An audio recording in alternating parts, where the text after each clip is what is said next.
बिस्मिल्लाहिर्रहमानिर्रहीम। अस्सलाम वालेकुम नाज़रीन, मैं हूं लियाकत हुसैन और आप देख रहे हैं यूट्यूब चैनल। तो सबसे पहले चलते हैं जी, जिस तरह से मरीम नवाज़ अपना जो है एक स्क्रिप्टेड बयान रोज़ाना की बुनियाद पे इंटरव्यू दे रही हैं और जिस तरह के हालात, जिस तरह के वो बोलती हैं और बोलने के दरमियान वो ये भी भूल जाती हैं कि उन्होंने इससे पहले क्या कहा हुआ था। तो वो अपनी ही पार्टी का एक तरह से जो बयानिया है उसको दबरदूस निकालती जा रही हैं। अच्छा जी, उन्होंने इंटरव्यू में एक चीज़ कही कि जी नवाज शरीफ कोई बीमार नहीं थे। अब जो बीमार नहीं थे उन्होंने इस चीज़ का ये दिया कि अडियाला जेल में जो उनको खाना जाता था उसमें इमरान खान साहब ने जहर मिला दिया था और उसकी वजह से उनके प्लेटलेट गिर गए थे। अच्छा, अब तो बाद में हम डिस्कस करते हैं, पहले ये डिस्कस कर ले कि खाना कहाँ से जाता था। खाना उनके घर से जाता था। अच्छा, उसमें जो प्लेटलेट गिरते थे, फिर प्लेटलेट्स की बीमारी का बहाना बना के उनको जो है किसी तरीके से बाहर भेजा गया। बाहर जाते ही जो 2 रिपोर्टें हुई थी वो उन्होंने मंजरेआम पे शो ही नहीं की, मीडिया को शो ही नहीं की और जाते ही उनके जो प्लेटलेट्स है वो दोबारा बढ़ना शुरू हो गए। अच्छा, अब यहाँ तक तो कहानी ख़त्म हो गई कि भाई ठीक है जी, ये उन्होंने नया बयानिया दे दिया कि वो कोई बीमार नहीं थे। तो फिर भी उन जो 4 सालों से रिपोर्टें आ रही हैं बाकायदा के आप जो है सुप्रीम कोर्ट को तो 4 हफ्ते का बोल के गए थे आप 50 रुपए के स्टाम्प पेपर पे, और बार बार ये आती थी कि अभी डॉक्टर इजाज़त नहीं दे रहे ट्रैवल करने की, अभी उनकी तबीयत नासाज है, उनको चलने से मना किया, उनको जो है ट्रैवल के लिए मना किया। तो ये क्या था, ये वो खुद ही भूल जाती हैं। तो उनका इन्होंने पूरा एक तरह का इस बयानी का धबरदूस ही निकाल दिया कि वो बीमार थे। अक्सर ये हम लोग सुनने में आते थे कि जी आप 3 महीने बाद आ रहे हैं, 3 महीने बाद फिर डॉक्टर साहब का बयान आ जाता था कि जी वो अभी ट्रैवल करने की सिचुएशन में नहीं है, उनका इलाज जारी है और अभी उनके 2-3 ऑपरेशन भी जारी हैं, उसके लिए वो जनीवा भी चले गए, जनीवा में भी उनका इलाज जारी रहा।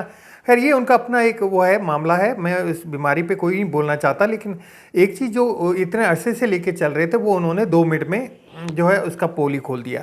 दूसरा जो घड़ी वाला बयानिया एक बड़ा आजकल चल रहा है, क्योंकि पाकिस्तान की जो इकॉनमी का सारा सत्यानाश हुआ है, जो पाकिस्तान की मईशत का सारा सत्यानाश हुआ है, जो महंगाई आ रही है, जो IMF के कर्जे हमारे ऊपर बढ़ गए हैं, उन सब का जो बयानिया दिया जा रहा है घड़ी। आज उस घड़ी के जो बयानिए को उनकी अपनी ही पार्टी के खाकान अब्बासी ने धबरदूस किया है और वो उन्होंने इस तरह से किया है कि उन्होंने कहा कि जी 2 घड़ियाँ मुझे पसंद आई थी, मेरे बेटों के पास हैं, मैंने वो उसकी पेमेंट दे के ले लिए थे। फिर ये क्या है? इमरान खान साहब की तो एक घड़ी थी ना, उनकी 2 घड़ियाँ। उन्होंने कहा जी मैंने पेमेंट पे की और ख़रीद ली। जब वो पेमेंट पे करके ख़रीद सकते तो इमरान खान से हमने क्या पे करके नहीं ख़रीदी? जो ये बोल रहे हैं कि घड़ी की चुरा ली, तोशाखाना का केस बना दिया उनके ऊपर पूरा। तो ये क्या था? अच्छा, ये हो क्यों रहा है? क्योंकि हाई कोर्ट ने इनसे मांग लिए थे तोशाखाना के 1947 से लेके अब तक के सारे रिकॉर्ड मांग लिए थे, जो उन्होंने पेश नहीं किए। और अब सारे जो तोशाखाना के तहफ़ हैं उनको डिक्लोज करना चाह रहे हैं। उनको ये जो है एक तरह से वेबसाइट पे डालेंगे कि जी ये तोशाखाने से जो मिले, जो भी उसको अमेंडमेंट करके कर सकते हैं। अब सेम वही वाक़या जो 2016 में जिस तरह से इन्होंने अल्हम्दुलिल्लाह कह के पनामा के अपार्टमेंट्स और अल्हम्दुलिल्लाह कह के इन्होंने जो दुबई की फैक्ट्री और अल्हम्दुलिल्लाह कह के जो स्टील फैक्ट्री अपने नाम करवाई थी, अब वो मामला दोबारा शुरू हुआ। इस दफ़ा बारी है इनके अपनी पार्टी के लोगों की। अब आप देखिएगा आहिस्ता आहिस्ता इनके पार्टी के सारे तमाम कारकुन आते जाएंगे, वो अल्हम्दुलिल्लाह कह के बोलेंगे कि 2 तोहफे मिले थे उनकी, मैंने इतनी पेमेंट पे करके वो जमा कर अपने पास रख लिए थे। और जो BMW वगैरह वो जो अपने पास रखी थी और ज़रदारी फैमिली ने भी जो रखी थी वो सब ये अब मानते जाएंगे। अच्छा जी, इसके साथ चलते हैं हम अली बिलाल के वालिद की तरफ। अली बिलाल का जो एक मासूम बंदा जिसको एक तरह से कल शहीद कर दिया गया था परसों के वाक़यात में, और मैंने आपको लास्ट व्लॉग में बताया था कि उनके वालिद भी गुमशुदगी कुछ है, कुछ मंजरेआम पे नहीं आ रहे। तो वो उनका एक बयान सामने आया और वो बयान भी दिया गया 2 चैनलों को, एक 24 न्यूज़ को और एक जियो न्यूज़ को। उन्होंने कहा कि मैं किसी भी मामले में अब जो है किसी का नाम FIR में नहीं डालना चाहता और मैं मीडिया से भी आने से कतरा रहे हैं वो। और उन्होंने कहा कि मैं इसलिए नहीं डालना चाहता क्योंकि मैं उन तमाम वाक़यात का चशमदीद गवाह नहीं हूँ। तो ये कह के वो जो है, और मालूमात के मुताबिक वो जो आज कुल था अली बिलाल का और ज़िले शाह का, तो वो भी जो है वहाँ भी मौजूद नहीं थे। और ये मामला जो है अब जो इसी चीज़ का डर था कि वो अब जो है आके सामने वो एक तरह से ये बयान देंगे। अच्छा जी, अब चलते हैं मेन मुद्दे की तरफ। जो मेन कार्रवाई इन्होंने डाल दी है इलेक्शन के हवाले से। इलेक्शन के हवाले से मैंने आपको एक पिछले व्लॉग में बता भी दिया था कि इलेक्शन कमीशन जो है वो मुख्तलिफ इदारों को जो है वो ख़त भी लिख रही है और उनसे मुशावरत भी कर रही है। अच्छा, एक मुझे कुछ अच्छी चीज़ लगी थी, मैंने कहा मैं उसके लिए इलेक्शन कमीशन की तारीफ़ करूँगा, लेकिन उसके आगे कि इलेक्शन कमीशन ने वजारत ख़जाना से जो है सिर्फ 10 अरब रुपए मांगे पंजाब के इलेक्शन के लिए, जो कि बहुत कम रकम है। हमारा एक जो आइडिया था उसके मुताबिक ये 20 से 30 अरब रुपए या दोनों सूबों का कम से कम 40 से 50 अरब रुपए तक की जो मालियत बनती है वो है, तो वो बहुत कम मांगी। मुझे बहुत अच्छी लगी ये बात उनकी कि उन्होंने बहुत कम और सर्टन अमाउंट मांगा ताकि इसमें कोई कबाहत ना हो इनको कि जी इतना अमाउंट हमारे पास नहीं है, वो नहीं दे सकते। लेकिन उसके साथ ही जो एक और मामला सामने आया कि उन्होंने एक 3 लाख जो लोगों के जो आरोज थे उनके लिए उन्होंने मांग लिए, और मांगे भी किससे, क्योंकि इस पर इमरान खान साहब का बयान आ चुका है कि आरोज जो हैं वो आप अदलिया से लें सारे।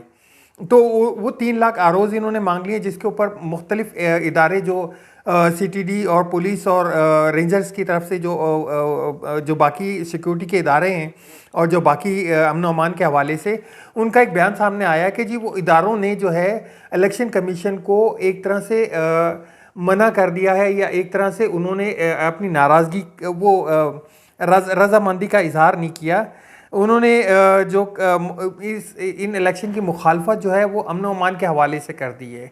तो अब ये इनका बयानिया आ गया सामने कि जी अब इदारे जो हैं वो इलेक्शन के को साजगार नहीं कह रही या उनकी मुखालफत कर रहे हैं कि जी इन हालात में इलेक्शन ना कराए जाए, क्योंकि इलेक्शन का जो हालात हैं वो बहुत ही साजगार हैं, नासाजगार हैं। अब मैं एक चीज़ पूछना चाहूँगा आपको, मैं 2 चीज़ों से आपको क्लियरिफाई करूँगा, एक तो लोकल से, एक इंटरनेशनल मामलात से। इंटरनेशनल मामला से अभी जो हद कोई आया है, टर्की में तकरीबन 45,000 बंदा मारा गया है वहाँ पे, 45,000 बंदों की जो हलाकत हुई है वहाँ पे, और उसके ऊपर उर्दगन का मैसेज आया कि जी हम लोग इलेक्शन को दूर नहीं होने देंगे या इलेक्शन को डिले नहीं होने देंगे, इलेक्शन टाइम पे होंगे। यही हालात सेम जो थे वो 2008 में थे। 2008 में आपको याद होगा कि बहुत ज़्यादा दहशतगर्दी थी, तकरीबन कोई 1000 वाक़यात हुए थे उस वक्त, 1000 के करीब दहशतगर्दी के वाक़यात हुए थे उस वक्त, और काफ़ी लोगों की जान गई थी। और उससे ठीक थोड़े ही महीने पहले 2007 दिसंबर में बेनज़ीर भुट्टो की शहादत हुई थी, जो कि एक बहुत बड़ा वाक़या था जिससे पूरा पाकिस्तान हिल के रह गया था। लेकिन इलेक्शन डिले नहीं हुए थे क्योंकि वहाँ मामला था हुकूमत जानी थी पीपल्स पार्टी को या मुस्लिम लीग नून को, तो वहाँ पे इलेक्शन डिले नहीं हुए। 2013 में ये वाक़यात की पोजीशन डबल थी उस वक्त धमाके, और उस वक्त जो पोजीशन थी वो बहुत ही ख़तरनाक सिचुएशन थी, और उस वक्त के इलेक्शन जो थे वो कंडक्ट करवाए गए और इलेक्शन फिर भी नहीं रुके। अच्छा, उस वक्त भी 2013 में इमरान खान की बहुत मकबूलियत थी और आ ये रहा था कि इमरान खान जो है वो बरसरे इक़्तिदार आ जाएंगे, लेकिन दबा के जो है धांधली की गई और जो है इमरान खान साहब का रास्ता रोका गया। 2008 वाले जो इलेक्शन थे वो मुशर्रफ दौर में हुए थे, मुशर्रफ साहब ने वो इलेक्शन करवाए थे क्योंकि अमेरिका की तरफ से भी पेशावर था, दबाव था उनका। और दूसरा उन हालात में जो है आपको परवेज़ इलाही साहब का एक बयान भी याद होगा कि वो आया था कि उन्होंने क्लियर कहा था कि जी हमें अमेरिकन कुछ मिलने आए थे, उन्होंने क्लियर हमें इंडिकेशन दे दिया था कि इस इलेक्शन में आप लोग जीतने नहीं जा रहे, आप लोग हारने जा रहे हो। तो ये जो वाक़यात थे। अच्छा, अब इन मामलात के मुकाबले में अगर 2022 और 2023 को देखा जाए तो आप समझ लें कि उसके चौथाई हिस्सा भी नहीं है, चौथाई को दूर 5वां हिस्सा भी नहीं है उनके जो इस वक्त जो हालात हैं। अल्लाह बेहतर करेगा, इन हालात को भी कंट्रोल हो जाएंगे, लेकिन ये इलेक्शन से जो है एक तरह से फिर दोबारा से भागा जा रहा है, और अब जो है ये मामला दोबारा से मुझे सुप्रीम कोर्ट की तरफ जाता हुआ नज़र आ रहा है। अच्छा, तीसरा तरफ चलते हैं जी। इमरान खान साहब की तरफ से एक मैसेज चल रहा है, असद कैसर साहब एक वीडियो एक उनका वो चला हुआ है कि आप लोग फ़ौरन जो है जो जितने भी कारकुनान हैं तहरीक इंसाफ के, वो किसी भी तरीके से फ़ौरन जो है वो ज़मान पाक पहुँचें, किसी भी सूरत में, किसी भी हाल में। अगर आपके पास पैसे नहीं है तो पैसे हमसे ले लें और आप लोग पहुँचें। तो धड़ाधड़ जो है वहाँ पे कारकुनों की तादाद बढ़ती जा रही है, और जो ज़मान पार्क के चारों तरफ के एरियाज़ हैं वहाँ पे कैंप लग रहे हैं। सियालकोट से पंजाब के अंदर से जितने काफ़िले पहुँच सकते थे वो भी पहुँच रहे हैं, और KPK से भी पहुँच रहे हैं, क्योंकि ख़दशा है एक अलग सी गिरफ्तारी का। और जो इमरान खान साहब की इतलात हैं उनके मुताबिक उन्होंने ये जो है कुछ इजलास उनके कल रात तक हुए थे, तो उनमें उन्होंने जो इजलास थे उनमें उन्होंने अपने पार्टी कारकुनान को या पार्टी लीडरान को जो है वो प्लान ए, प्लान बी और प्लान सी तीनों समझा दिए हैं उन्होंने। और इसके ऊपर जो है शाह महमूद कुरैशी का एक बयान भी आ चुका है कि अगर खुदा न खास्ता अगर इमरान खान साहब को गिरफ्तार किया जाता है तो पार्टी का कमान जो है वो शाह महमूद कुरैशी संभालेंगे। इसका क्लियर इंडिकेशन जो है वो इमरान खान साहब ने खुद दिया है। ये नहीं कि इसमें शाह महमूद कुरैशी की कोई वो है कि वो पार्टी को हाईजैक करना चाहते हैं या पार्टी की कमाल संभालना चाहते हैं, क्योंकि सदर जो है इस वक्त पार्टी के वो परवेज़ इलाही साहब हैं। लेकिन इमरान खान साहब ने क्लियरली कह दिया कि जो परवेज़ इलाही साहब को वो एक तरह से उनको उनकी खिदमात के ऊपर वो ओहदा उनको दिया गया है, लेकिन जो पार्टी कमान है वो शाह महमूद कुरैशी के हाथ में होगी। और एक दफ़ा से फिर जो है ख़तरात बढ़ने लगे हैं इमरान खान साहब की गिरफ़्तारी की तरफ।